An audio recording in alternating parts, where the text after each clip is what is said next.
यदि जीवन में परमात्मा की प्राप्ति का परिणाम चाहिए, यदि जीवन में परम शांति की प्राप्ति का परिणाम चाहिए, तो एक बार अपने मन के पौधे को जब गुरु के चरण में ला करके गाड़ दिए हैं, तब इसको गड़े रहने दीजिए।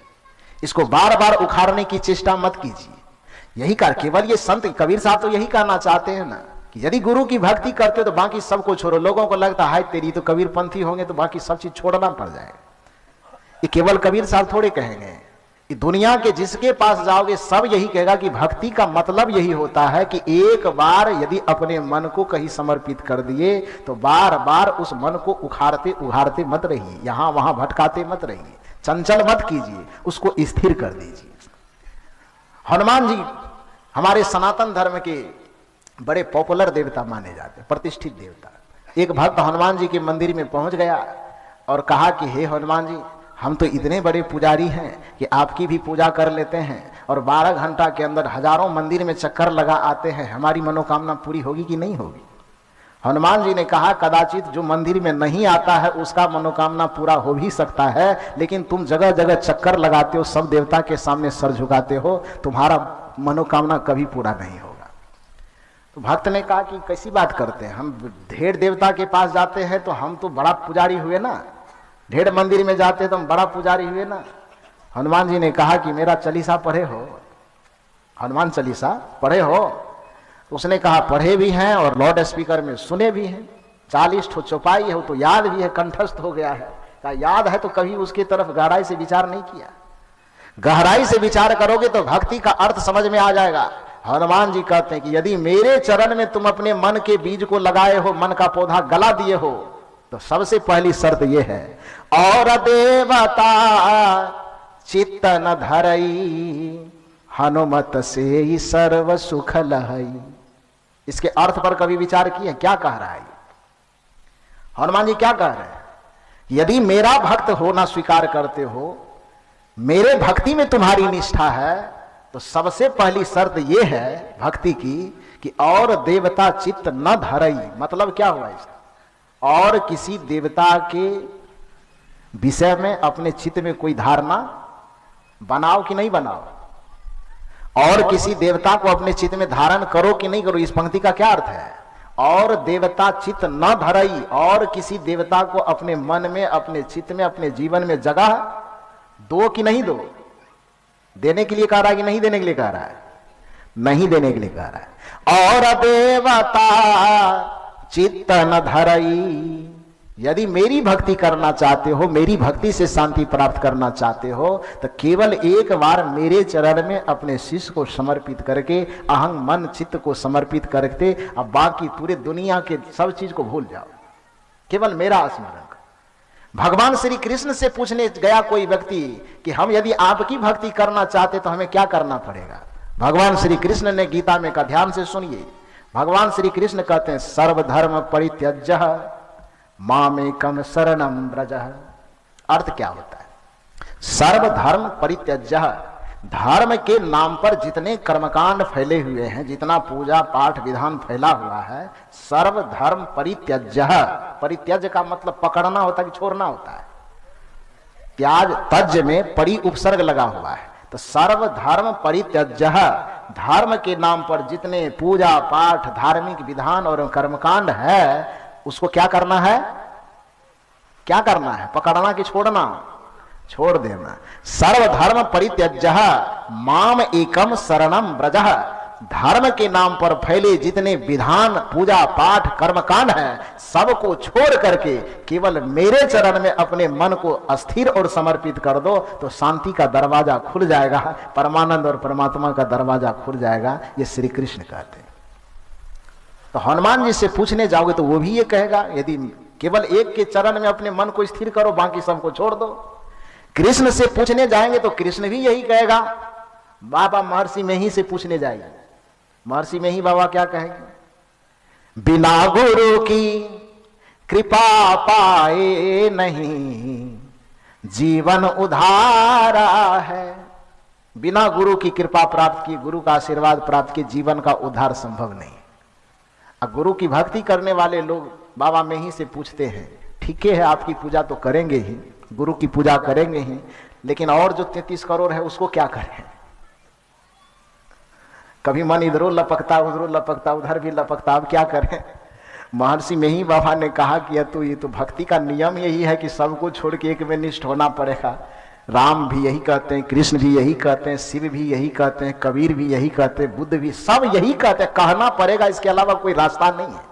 केवल कबीर साहब पर ही इल्जाम मत लगाइए कि कबीर पंथी हो जाने का मतलब तो सब चीज छोड़ देना।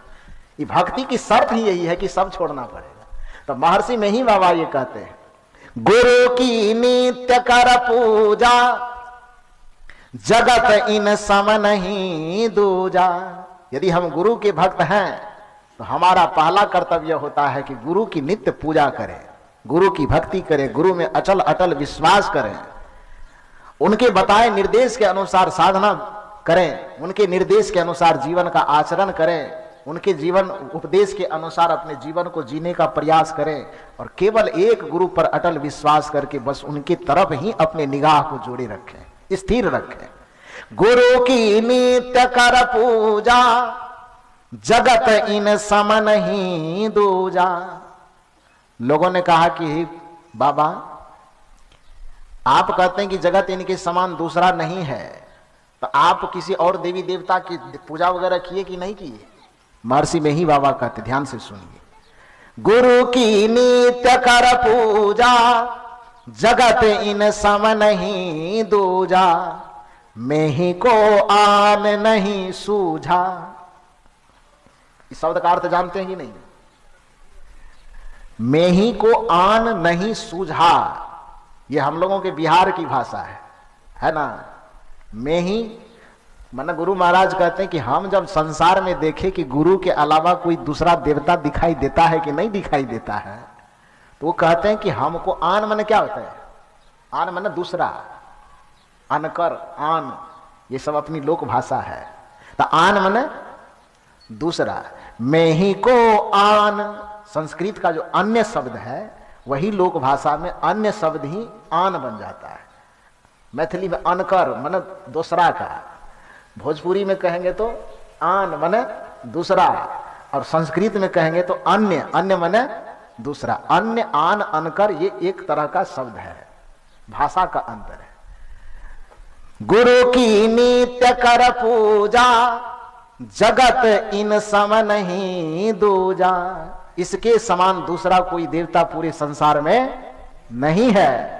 मेही को आन नहीं सूझा, आन माने दूसरा और सूझा माने, सूझा माने क्या होता है? देखना। गुरु महाराज कहते हैं कि हम अपने साधनात्मक दृष्टि से जब देखते हैं नजर पसार करके, तो पूरे संसार में हमको गुरु के अलावा दूसरा कोई देवता दिखाई नहीं देता है।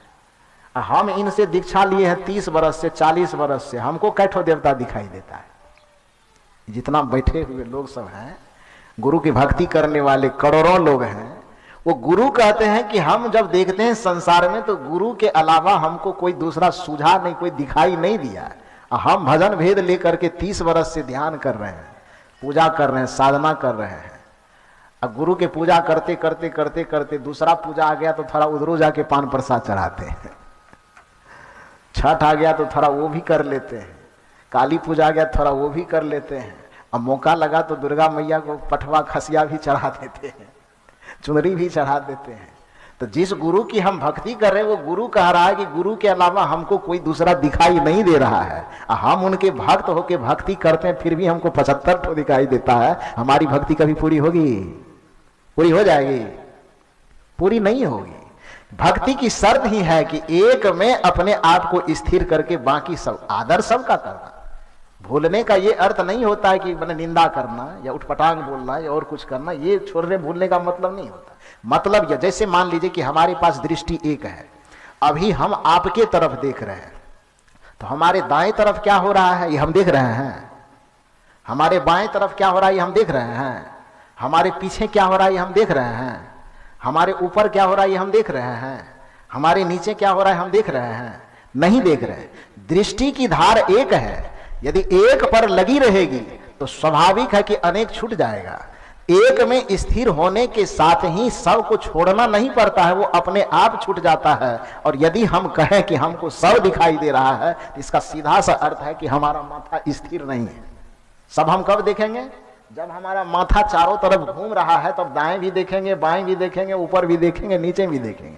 चंचल होने पर हमें सब दिखाई देता है और स्थिर होने पर हमें एक के अलावा अनेक दिखाई नहीं देता है। तो यदि आपको इस पूरे दुनिया में बहुत सारे पूजा पाठ देवी देवता दिखाई दे रहा है, तो इसका सीधा सा अर्थ यह है, फिलॉसफी यह कहता है, साइकोलॉजी यह कहता है कि आपका मन अभी स्थिर नहीं हुआ है। और जब तक आपका मन और चित्त स्थिर नहीं होगा, तब तक शांति और परमात्मा की प्राप्ति कदापि संभव नहीं है। स्थिर होने का मतलब है एक को देखना, बाकी सब छूट जाना। तो जो गुरु के भक्त हैं, जो साधना करने के लिए आए हैं, बस एक गुरु को देखें, एक परमात्मा स्वरूप को देखें। सगुण रूप में गुरु हमारे देव हैं और निर्गुण रूप में हमारे भीतर में बैठा जो परमात्मा है वही हमारे देव हैं। बाहर में गुरु हमारे लिए उपासनीय है और भीतर में वह आत्म स्वरूप परमात्मा हमारे लिए उपासनीय है। एक आत्मा के अलावा बाकी किसी चीज को देखना या अपनी चंचलता को निमंत्रण देना है। यदि स्थिर होना चाहते हैं तो बाहर में गुरु की भक्ति और अंतर में बैठे उस परम सत्ता परमात्मा आत्मा की भक्ति यह करना चाहिए। तो मैं एक बात और कह करके बातें समाप्त करूं कि मैंने कहा कि कबीर साहब से कोई व्यक्ति पूछने गया कि आत्मा परमात्मा एक है कि दो है, तो दो आदमी गया। एक आदमी जो था वो एक मान रहा था और दूसरा आदमी जो था वो दो मान रहा था। तो दोनों मन ही मन मौज पिजा रहा था, दोनों के मन में लड्डू फूट रहा था कि कबीर साहब यदि कह दें कि एक है, तो एक वाला सोच रहा था हम मौज पिजाएंगे। अब दूसरा आदमी जो था उसने सोचा कि यदि कबीर साहब कह दें कि दो है, वो तब तो हमारा बल्ले बल्ले हो जाएगा, तब तो हम मौज पिजाएंगे। लेकिन कबीर साहब भाषा के ऐसे कारीगर थे, भाव को ऐसे मोड़ देते थे कि किसी को मौज पिजाने का अवसर देगा ही नहीं। तो कबीर साहब वो दोनों साधक को कहते हैं कि तुम क्या मानते हो जी? तो उसमें से एक कहा कि हम तो एक के मानते हैं। कहा अच्छा। दूसरा से पूछा तुम? कहा हम दो मानते हैं। तो दोनों आदमी एक ही सवाल करने आए हो, जवाब कौन सा चाहिए? कबीर साहब तो सब ने कहा कि हमारा वाला जवाब दे दीजिए। कबीर साहब ने कहा कि ना तुम्हारा जवाब दूंगा ना इसका जवाब दूंगा, मैं एक वाला जवाब दूंगा ना दो वाला जवाब दूंगा। तो दोनों के बीच से कबीर साहब रास्ता निकालते। एक साखी कहते हैं, ध्यान से सुनिए। एक कहो तो है नहीं, यदि मैं कहूं कि आत्मा और परमात्मा एक है तो ऐसा नहीं है। जो दो मानता था वह उसका तो जमीन छोड़ के 74 फीट ऊपर उठ गया। ये हमारा वाला पॉइंट पे जा रहा है, दो वाला की मान्यता को सिद्ध कर रहा है। कबीर साहब ने कहा ज्यादा उछलिए मत, रुकिए, अभी आधा साखी बाकी है। एक कहो तो है नहीं, यदि हम आत्मा और परमात्मा को एक कहें तो ऐसा नहीं है।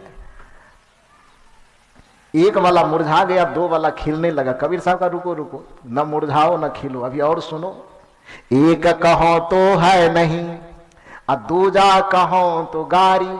यदि ये कहो कि आत्मा और परमात्मा दो है तो ये गाली हो जाएगी, ये तो विडंबना हो गई। एक कहो तो है नहीं, यदि कहे कि आत्मा और परमात्मा एक है तो ऐसा नहीं है। यदि ये कहे कि आत्मा और परमात्मा दो है तो ये तो गाली हो जाएगी। तब फिर असली बात क्या है? असली बात क्या है? कबीर साहब कहते हैं एक कहो तो है नहीं और दूजा कहो तो गारी। है जैसा तैसा रहे कहि कबीर विचारी। वह परमात्मा और आत्मा एक भी नहीं है और वह परमात्मा और आत्मा दो भी नहीं है। तब है क्या भाई? स्थिति के अनुसार आत्मा और परमात्मा दो है, वो एक नहीं है। यदि एक कहो तो है नहीं, स्थिति के अनुसार यदि हम कहें कि आत्मा और परमात्मा एक ही है तो ऐसा नहीं है। आत्मा की स्थिति अलग है और परमात्मा की स्थिति अलग है। जागृत की स्थिति अलग है और सुषुप्ति की स्थिति अलग है। बेहोशी की स्थिति अलग है, होश की स्थिति अलग है। वासना से युक्त रहने की स्थिति अलग है और वासना से मुक्त होने की स्थिति अलग है। इसलिए दोनों स्थिति को एक में खिचड़ी में मिला करके कहे कि आत्मा और परमात्मा की स्थिति एक है तो ऐसा नहीं है। एक कहो तो है नहीं, स्थिति के अनुसार आत्मा और परमात्मा एक नहीं है। स्थिति के अनुसार आत्मा अलग है और परमात्मा अलग है। माया के अधीन है तो आत्मा, माया से मुक्त है तो परमात्मा। वासना के अधीन है तो आत्मा, वासना से मुक्त है तो परमात्मा। यदि संस्कार के अधीन है तो आत्मा, और संस्कारों से मुक्त है तो परमात्मा, प्रकृति के गुणों से अधीन है तो आत्मा, अब प्राकृतिक गुणों से मुक्त है तो परमात्मा। तो स्थिति में वह एक नहीं है, स्थिति में आत्मा की स्थिति अलग है और परमात्मा की स्थिति अलग है। लेकिन व्यक्तित्व में, संख्या में यदि हम गिनेंगे, यदि कहें कि आत्मा अलग और परमात्मा संख्या के दृष्टिकोण से अलग है, तो कबीर साहब कहते हैं तब ये तो आत्मा के लिए गाली हो जाएगी, परमात्मा के लिए तब ये गाली हो जाएगी। संख्या के दृष्टिकोण से आत्मा और परमात्मा दो नहीं है, स्थिति के अनुसार एक नहीं है और संख्या के अनुसार दो नहीं है। स्थिति के अनुसार दो है और संख्या के अनुसार एक है। एक कहो तो है नहीं, दूजा कहो तो गारी, है जैसा तैसा रहे कहीं कबीर विचारी। माया, मैं ध्यान दीजिए मेरी बात पर, माया के आवरण में जब तक आत्मा लिपटा हुआ है तब तक आत्मा आत्मा है, किंतु मायावी आवरण को जैसे यह पार कर जाता है यह स्वयं परमात्मा स्वरूप हो जाता है।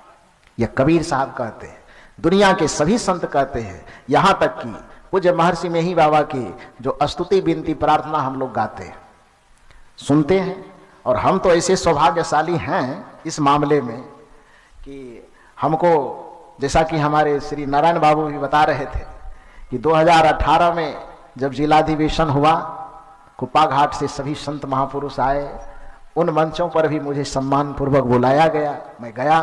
और इस मामले में मैं सौभाग्यशाली हूँ, चाहे वो मन्यारपुर की सभा हो, चाहे वो कुप्पा घाट की सभा हो, जहाँ कहीं भी, चाहे जिलाधिवेशन हो कि अखिल भारतीय हो, जिस भी प्रकार का मंच लगता है, मुझे उन कमेटियों के द्वारा बड़े आदर पूर्वक बुलाया जाता है और मैं उस मंच पर जाता हूँ। और जाने के बाद जो सदगुरु की भक्ति है, जो सदगुरु का ज्ञान है, जो आत्मज्ञान और अध्यात्म की चर्चा है, बड़ी विशुद्ध रूप से, बिना कोई लाग लपेट के, बिना कोई पाखंड आडंबर के उस बात को लोगों के बीच में रखने का प्रयास करता हूँ और लोग उसको सुन करके बड़े गदगद होते हैं।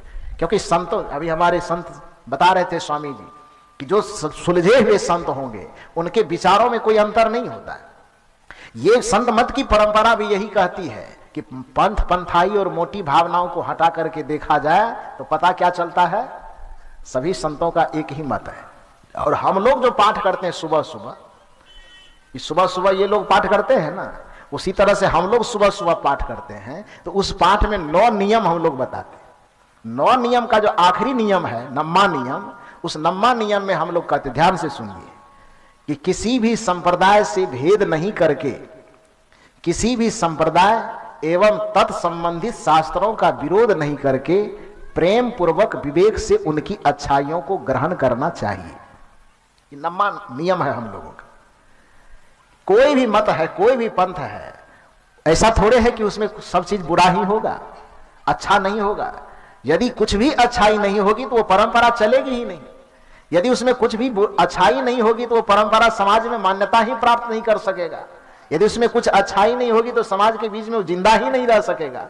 तो ये कहने, जो भी सुलझे हुए व्यक्ति होंगे वो इस बात को, बुराई को नकार करके जो अच्छाइयां होगा उसको चुन लिया जाएगा। और कबीर साहब की तो मान्यता ही है कि साधु ऐसा चाहिए।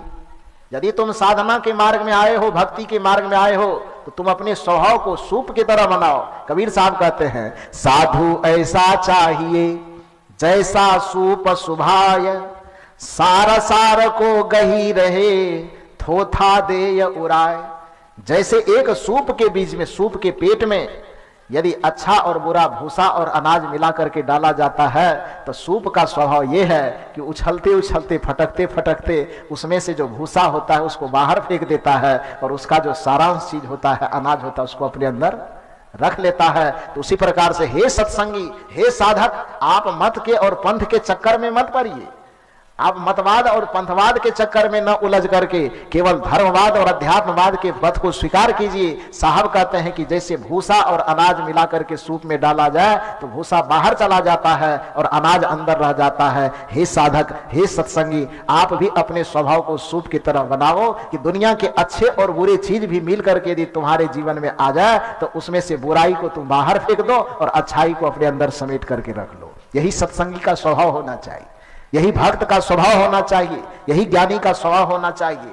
तो संत मत यह कहता है कि मोटी बातों को और पंथाई बातों को अलग हटा करके देखा जाए तो यह सिद्ध होता है कि सभी संतों का एक ही मत है। और सदगुरु कबीर साहब की परंपरा में, हम लोगों की परंपरा में जो सुबह शाम हम लोग पाठ करते हैं, तो उस पाठ में, सुबह के पाठ में नव नियम का उच्चारण करते हैं। उस नव नियम में नम्मा नियम जो है, वो नम्मा नियम यही कहता है, किसी भी संप्रदाय से तथा तत्संबंधित शास्त्रों से, तत्संबंधित माने उससे संबंधित, उस पंथ से संबंधित जो भी शास्त्र है उससे विरोध नहीं करके विवेक पूर्वक उनकी अच्छाइयों को ग्रहण करना चाहिए।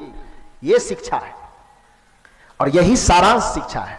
तो कहने का यह मतलब है कि जब कबीर साहब यह कहते हैं कि वह आत्मा ही परमात्मा स्वरूप हो जाता है, तो महर्षि मेही बाबा से पूछेंगे तो क्या अलग कहेंगे? वो अलग नहीं कहेंगे। उनसे भी पूछा गया अपने स्तुति विनती में, जो जब पाठ दोहराते हैं हम लोगों को भी पढ़ने का और सुनने का मौका मिलता है, तो उसमें एक बात आती है कि घट तम प्रकाश शब्द त्रय कैसे है? जीव पर है छारे। घट तम प्रकाश अरु शब्द पट त्रय जीव पर है छार है। कर दृष्टि अरु ध्वनि योग साधन इनको हटाना चाहिए। इनके हटे माया हटेगी, प्रभु से होगी एकता, फिर द्वैतता कछु नहीं रहेगी, असमनन दृढ़ चाहिए। ये क्या कहता है? ये क्या कहा जा रहा है? इस शब्द में इतना ही कहा जा रहा है कि इस आत्मा के ऊपर, जीव माने आत्मा, इस आत्मा के ऊपर तीन प्रकार के मायावी आवरण छाए हुए, अंधकार, प्रकाश और शब्द।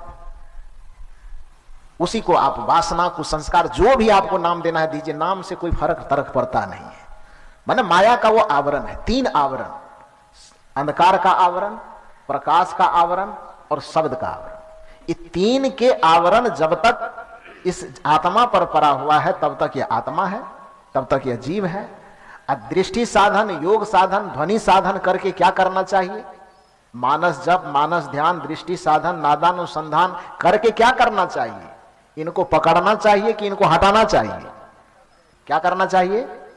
साधना का लक्ष्य पकड़ना नहीं है, साधना का लक्ष्य छोड़ना है। साधना का लक्ष्य किसी चीज को लादना नहीं है, साधना का लक्ष्य लदे हुए चीज को हटाना है। साधना का लक्ष्य किसी चीज से ढकना नहीं है, साधना का लक्ष्य ढके हुए चीज को अनावृत करना, उघाड़ना है। तो घट के अंदर जो अंधकार, प्रकाश और शब्द, ये तीन प्रकार का मायावी आवरण है, प्राकृतिक आवरण है। दृष्टि साधन और ध्वनि साधन यानी नादानुसंधान के द्वारा, अपने सदगुरु कबीर साहब की परंपरा के अनुसार कहें तो दृष्टा दृश्याभ्यास और साक्षी भाव के द्वारा उन मायावी आवरण को हटाना चाहिए। और जब ये हट जाएगा तब क्या होगा? इनके हटे, ध्यान दीजिए, यही सब कुछ नहीं है। इनके हटे माया हटे, जब तक ये नहीं हटेगी तब तक माया नहीं हटेगी। इनके हटे माया हटेगी, और वहां प्रभु से क्या हो जाएगी? एक रह जाएगा कि दो रह जाएगा? प्रभु से होगी एकता, फिर द्वैतता कछु नहीं रहेगी। द्वैत का मतलब क्या होता है? द्वैत का मतलब दो होता है। तो इस स्थिति में पहुंचने पर आत्मा और परमात्मा दो रहेगा कि एक रहेगा? कबीर साहब यही तो कह रहे हैं। कबीर साहब यही नहीं कह रहे हैं कि स्थिति में आत्मा और परमात्मा दो है, लेकिन गुण में आत्मा और परमात्मा दो नहीं है। तो वहां क्या होगा? फिर द्वैतता कछु नहीं रहेगी, असमनन। ये साधारण बुद्धि की बात नहीं है, और ये बुद्धि को डमाडोल होने देना भी नहीं है। क्या करें गुरु महाराज, क्या करें? फिर द्वैतता कछु नहीं रहेगी, असमनन दृढ़ चाहिए। दृढ़ मनन मन क्या होता है कि एक बार खुट्टा गाड़ दिए तो फिर उसमें डिगावट नहीं, डगमगाहट नहीं होनी चाहिए। और वही अडिग स्थिति को ही स्थिरता कहा जाता है, वही दृढ़ स्थिति को स्थिरता कहा जाता है। तो फिर द्वैतता कछु नहीं रहेगी, असमनन दृढ़ चाहिए, या स्थिर बुद्धि चाहिए कि बस आत्मा और परमात्मा दो नहीं, बल्कि आत्मा और परमात्मा की स्थिति दो है। हमें मायावी आवरणों को तोड़ करके, प्रपंच के आवरण को तोड़ करके, वासना के आवरण को तोड़ करके इस आत्मा को मुक्त कर देना है। और आत्मा का मुक्त स्वरूप ही परमात्मा है, आत्मा का सहज स्वरूप ही परमात्मा है, आत्मा का निर्मल स्वरूप ही परमात्मा है। जैसे ही आत्मा अपने निर्मल स्वरूप में, जैसे ही आत्मा अपने मुक्त स्वरूप में, जैसे ही आत्मा अपने सहज स्वरूप में आ जाएगा, फिर द्वैतता कछु नहीं रहेगी, असमनन दृढ़ चाहिए। यह दृढ़ मनन हमें करना है। तो कहने का ये अर्थ है कि आध्यात्मिक जीवन की यात्रा जब भी होती है तो चंचलता की यात्रा नहीं है। आध्यात्मिक यात्रा विस्तार की यात्रा नहीं है। अध्यात्म की यात्रा सिमटाव की यात्रा है। आत्मा की यात्रा दौड़ने की यात्रा नहीं है, वह स्थिर होने की यात्रा है। और स्थिर होने के लिए गुरु के शरण में जाकर के, गुरु से ध्यान और साधना की युक्ति जान करके अपने मन को, अपने बुद्धि को, अपने चित्त को स्थिर करने के लिए जो तरीका हो सकता है, उस तरीका को जान करके नित प्रति ध्यानाभ्यास करें, नित प्रति सत्संग सुने, सत्संग नित और ध्यान नित रहिए करत संलग्न हो, व्यभिचार चोरी नशा हिंसा झूठ तजना चाहिए। तो नित प्रति सत्संग करें, नित प्रति सुबह शाम समय निकाल करके ध्यानाभ्यास करें, ध्यान करें। और ध्यान करने के साथ, ध्यान का अर्थ ही होता है अपने चंचल मन को मोड़ करके अंतरंग करना, स्थिर करना, सहज करना। जैसे जैसे आपका मन वाणी बुद्धि स्थिर और सहज होता जाएगा, वैसे वैसे आपको शांति मिलती चली जाएगी। और जिस दिन मन बुद्धि चित्त बिल्कुल शून्य होकर के सहज और शांत हो गया, अपने भीतर में हृदय के सेज पर लेटा हुआ परमात्मा प्रकट हो जाएगा। यही कबीर साहब कहते हैं, ये सब घट मेरो साइया सुनी सेज न कोई, अब बलिहारी वा सेज की जाघट परगट होय। जिस दिन आप स्थिर हो गए, बुद्धि से, मन से, सुरत से, निरत से सब चीज स्थिर हो गया, उस दिन आपके हृदय में परमात्मा प्रकट हो जाएगा।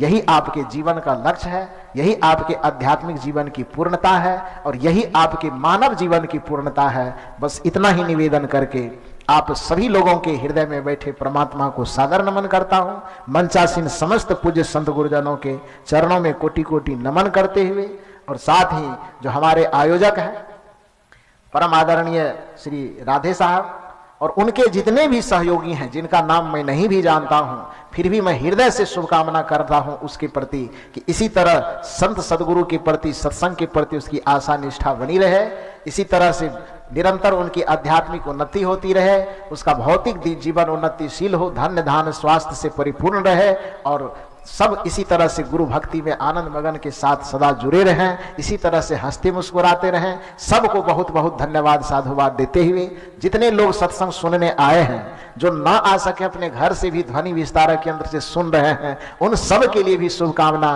कि किसी के जीवन में कोई दुख न रहे, किसी के जीवन में कोई संकट पीड़ा न रहे, सबके जीवन में आनंद हो, सबके जीवन में प्रसन्नता और मंगलमयता हो। इन्हीं शुभकामनाओं के साथ मैं अपनी वाणी को विराम देता हूं। शादर जय सद्गुरुदेव। आप सुन रहे थे परम पूज्य गुरुदेव संत श्री अभय साहेब जी के मंगलमयी विचार। ऐसे ही लाभप्रद विचारों को सुनने के लिए चैनल को सब्सक्राइब करें